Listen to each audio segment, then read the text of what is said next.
Verse 3 mga kaibigan, atin na pong babasahin ang verse 3. At tapos sa verse 3, no? Dugo ng bayan mo'y ibinubo nila sa buong palibot nitong Jerusalem. Katulad ng tubig sa dami ng patay ay walang maglibing sa 4. Ang karatig bansang dooy nakasaksi. Kami kinukutya at nagtatawa sila. Lahat ng palibot ay humahalakhak sa gayong nakita. Subalit mga kapatid, mayroong gabay. Mayroong gabay sa kasulatan. Makisaya tayo sa mga masaya, sa mga nagtatagumpay, at magdalamhati tayo sa mga nagdadalamhati. Ito ang gabay ng ating sa New Testament sa atin. No? Pag halimbawa ang ating kapitbahay ay masaya, makisaya tayo. Pag sila ay nalungkot, maging malungkot tayo. So dito mga kaibigan, no? So halimbawa ay nagkaroon ng kalungkutan ang ating kapitbahay. Makiramay po tayo.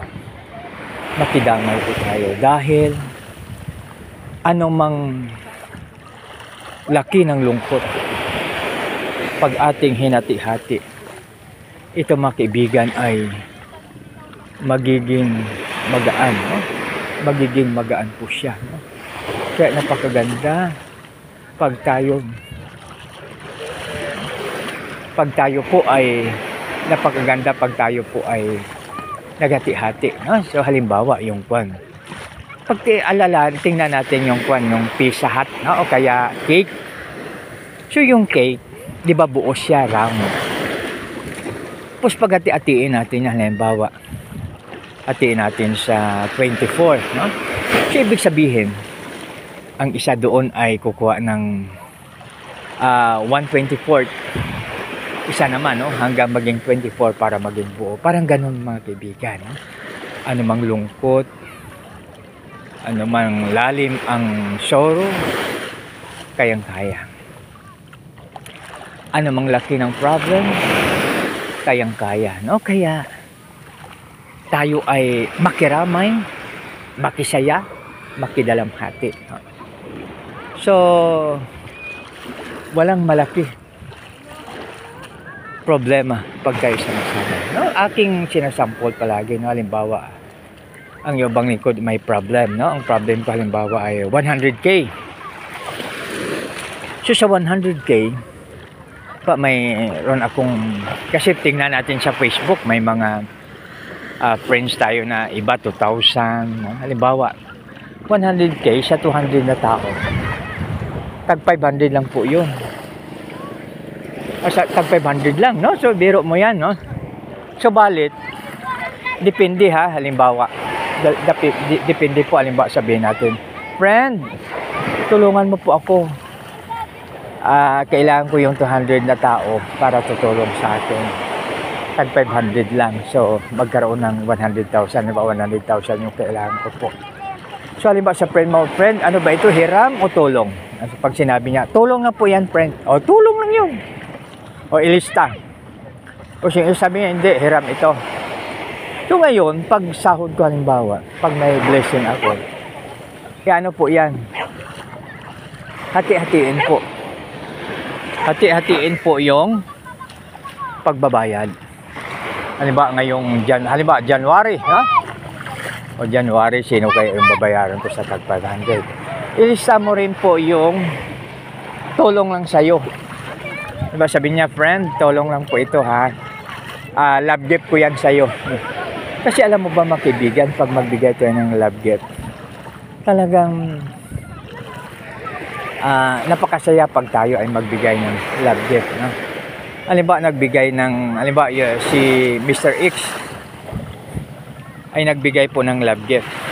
Alam niyo po nga, ang balik sa kanya ay mas sobra pa. Halimbawa, nagbigay siya ng 300, nag-love gift siya ng 300, nag-love gift siya ng nag-love gift ko siya ng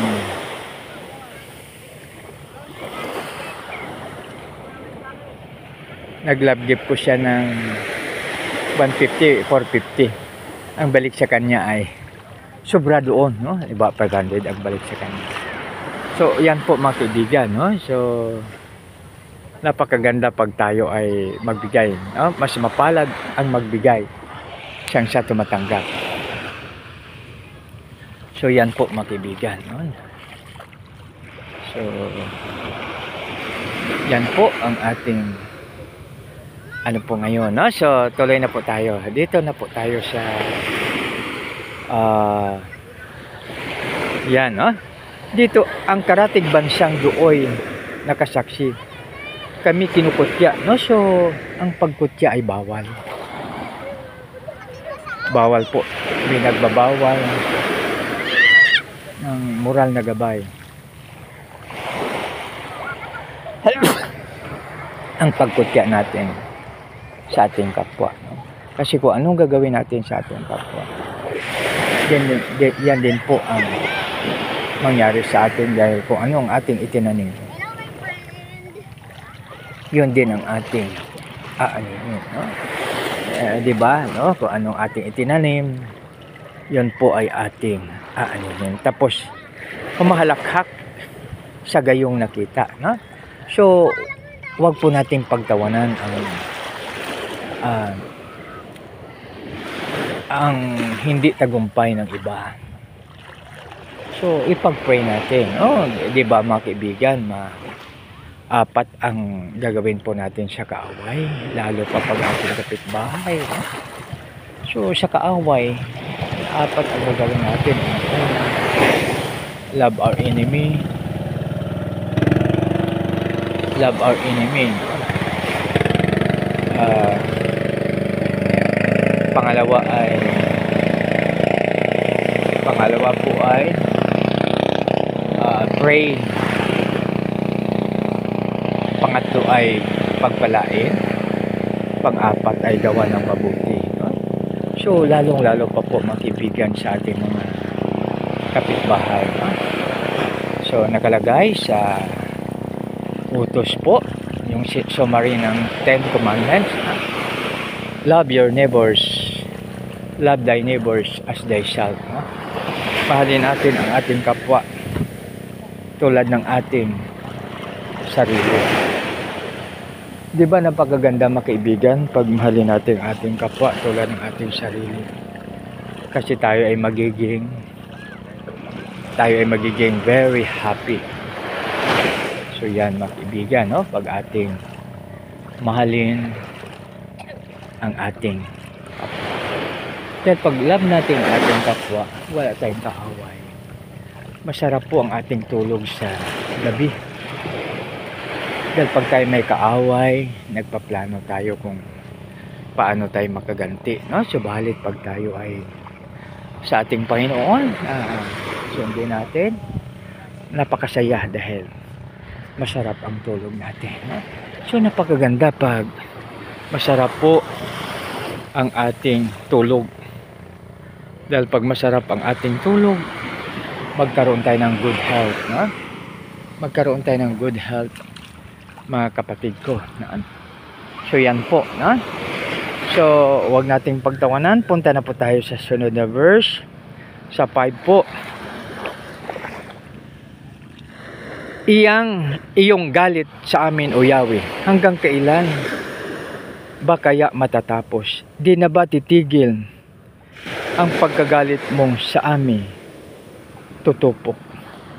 So, pag literal na interpretation, ang galit ng Panginoon ay makatupok talaga sa atin. So yan, no? So kaya napakaganda, no, na na-record sa Biblia ang parusa ng ating Panginoon ay hindi basta-basta, no? So biro mo yan, tinutupok yung mga tao pag kanyang no? So ibig sabihin na yan ang parusa, no? Kaya salamat tayo dahil sa Biblia nakasulat ang good and bad, no? Di tulad ng ilang books, sa ibang books na ano lang siya, kung ano lang yung maganda yung sinusulat, no? So sa Biblia iba, maganda man at hindi maganda ay sinusulat. So ibig sabihin yan mga kapatid ay maka-learn po tayo. Maka-learn po tayo na ating mabasa sa Biblia. Kaya hindi siya bias. Ibig sabihin na ang parusa ay sinusulat. Consequences of sin sinusulat tulad sa violation law of God ni Adam at Eve. So doon ay nakita natin, nabasa po natin. Kaya hindi po basta-basta mga kaibigan. Dahil nakikita po natin. Nakikita po natin ang parusa ng kasalanan. Nakikita natin ang blessings ng pagsunod. Kaya napakaganda po mga kaibigan. So balance po siya, balance. Aray! So yan po, no? So balance na balance ang Biblia. Dito na po tayo sa